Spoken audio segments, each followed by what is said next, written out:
You wake up in 2024 and the internet exists. Sounds great, right? Well, kind of. Information is everywhere. Tools are free. Courses, tutorials, templates, all of it sitting right there waiting. You can start a business from your bedroom. You can reach 1 billion people with a phone.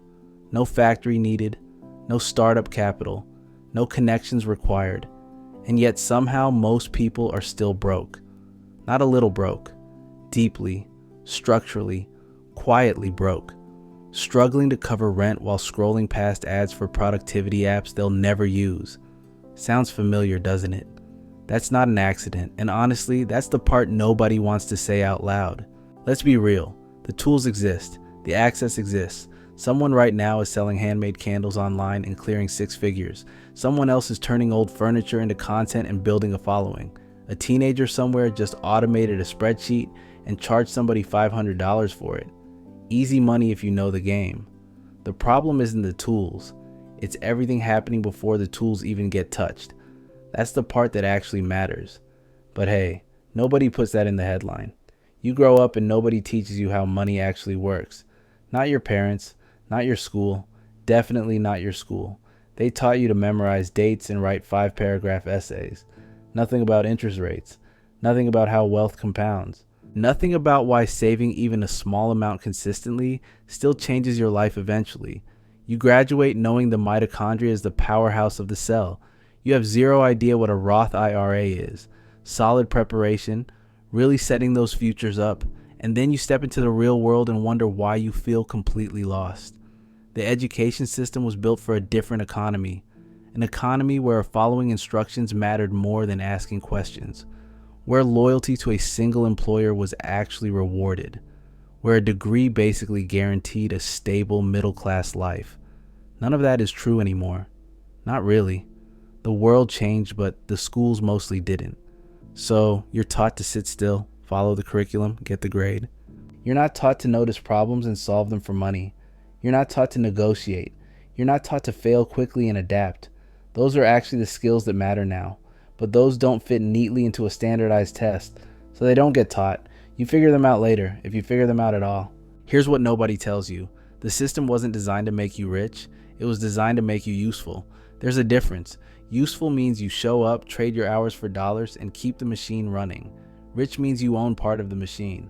Big difference. Huge, actually. And the gap between those two things is mostly just knowledge. Timing helps, luck helps. But knowledge is the part you can actually control. Most people never get that knowledge, so they stay useful, comfortably, quietly, permanently useful. Then the internet shows up and technically everything changes. You can learn anything now. Free courses on investing, coding, copywriting, real estate. More information than any library ever held, all right inside your pocket. And yet poverty rates don't move much. Weird, right? Not really. Access to information isn't the same as using it. You've had a gym membership before. You know exactly how this goes. The information being available means nothing if the habits aren't there to act on it. And habits are where it gets genuinely complicated. The real problem is that most people are learning in isolation. You watch a YouTube video about dropshipping. You understand it intellectually, but you don't know anyone actually doing it. You don't have a group checking in on your progress. You don't have someone telling you when you're making a mistake because you're too close to it. Learning something alone is statistically harder than learning it with people moving in the same direction. That's why the successful people usually find their community first, then learn together. But finding that community takes effort. It requires vulnerability. It requires admitting you don't know something. Most people would rather stay broke than do that. Most people aren't lazy. That's the easy, dismissive take. They're exhausted. Working 2 jobs doesn't leave a lot of room for building a side business. Barely covering rent doesn't exactly inspire long-term investing. Survival mode is real. And when you're in it, advice that sounds obvious from the outside feels completely insane from where you're standing. Start a business? With what time? Invest your money? What money? It's not stupidity. It's math. Brutal, unforgiving, completely unglamorous math. Nobody frames it that way because that framing doesn't sell anything. But here's the uncomfortable part. Not everyone in that same situation stays there. Some people with identical starting points find a way out. And honestly, that's the detail that messes with your head. Because if it were purely structural, purely systemic, nobody would escape. But some do. Enough do that you can't completely dismiss the personal decisions piece, the mindset piece. That one moment when someone decides their current situation isn't permanent. It sounds cheesy. It absolutely is cheesy. But it also works. Nope, not always. But enough. The people actually building wealth right now aren't mostly geniuses. They're mostly just consistent. Someone picking up one useful skill per year for a decade ends up remarkably valuable. Someone saving $100 monthly from age 25 ends up with a surprisingly comfortable retirement. None of that is flashy. None of it goes viral.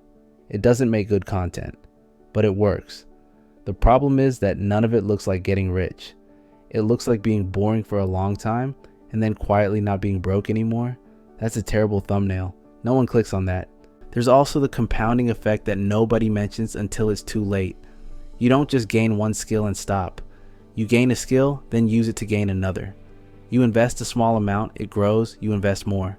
Each action makes the next action easier. By year 3, things are moving faster than you expected. By year 7, you're in a completely different financial position. But you never see that movie. You see day 1 and day 365. The middle part, the grinding, invisible part where everything is quietly stacking, that's not interesting enough to document. So people think it should feel exciting from the start. When it doesn't, they quit. Social media made this whole thing so much worse. Not because it's evil, but because it optimized for visibility, and visible wealth is almost never accurate wealth. The guy renting a luxury car for the weekend to film a thumbnail isn't wealthy. He's performing wealth, and your brain genuinely can't tell the difference. You see enough of that and your baseline shifts. Suddenly a normal, steady financial life feels like failure. You stop celebrating small wins. You get impatient, you make dumb moves trying to speed things up, and then you're right back at zero wondering what happened. Here's the thing about making money being easier than ever. It's true. The barriers are genuinely lower. You can monetize almost any skill now. Writing, editing, talking, cooking, organizing, all of it. Someone is actively paying for all of it. The market for human skills is bigger than it's ever been, and it keeps growing. But easier doesn't mean easy. Lower barriers still means barriers. And wanting it badly isn't the same as building toward it every single day without anyone noticing or applauding you for it. That distinction is where most people quietly give up. Done before they started, really. Most people know exactly what they should be doing. That's the genuinely painful part. Ask someone what they'd do if they could start over, and they'll give you a sharp, clear answer. They're not confused. They're stuck between knowing and doing, between starting and continuing, between believing it could work and trusting themselves enough to actually find out. And that gap, that quiet, particular, devastating gap, is where most financial potential just slowly disappears. Day after day, year after year. Until eventually the gap feels normal, the dream feels stupid, and you stop asking the question altogether.